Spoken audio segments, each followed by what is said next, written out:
Chapter 3 The Mummy Walks. "Let's take a look around," I said to Pradeep. "They won't do lights out for a while, I guess," Pradeep mumbled.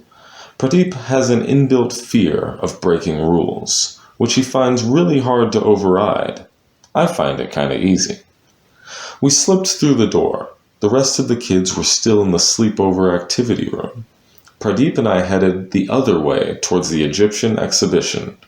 The flashlight sloshed slightly in my hands as Frankie swooshed about in there, pinging off the spring at the bottom as if he was in a fishy, bouncy castle.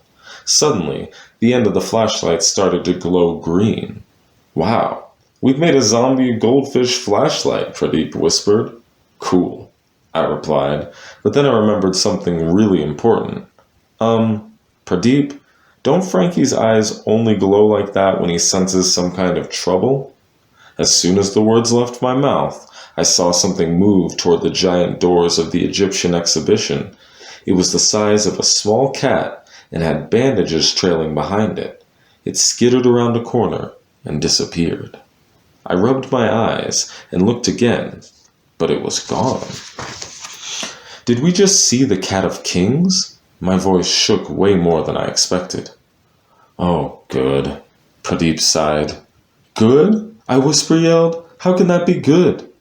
"It's good that you saw it too," Pradeep whispered. "I thought I was seeing ghosts, or undead mummies, or mummy ghosts." The green glow from our goldfish flashlight got brighter.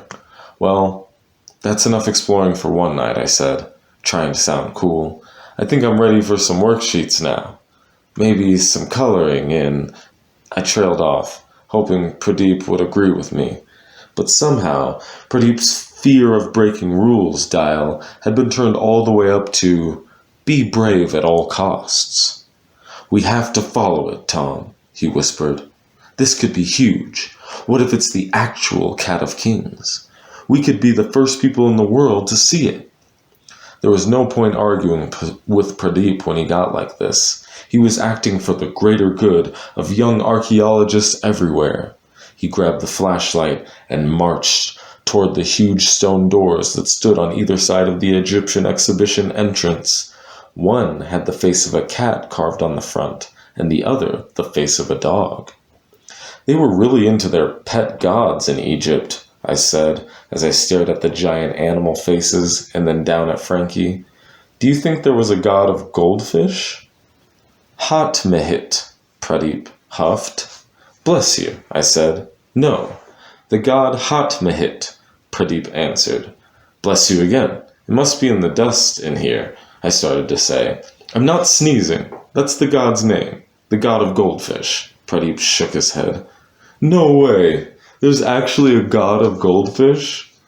"Well, she's a goddess of protection that looks like a fish, which is close enough," Pradeep said, and shone the zombie fish flashlight at the faces on the entrance doors.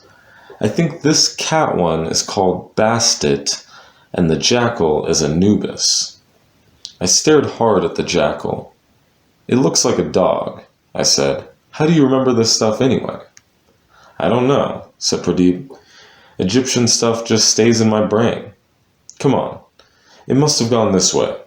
Frankie waved his fin at me from inside the flashlight, motioning for me to follow.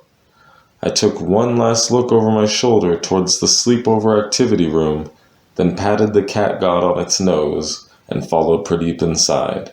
Immediately and silently, the doors swung shut behind me.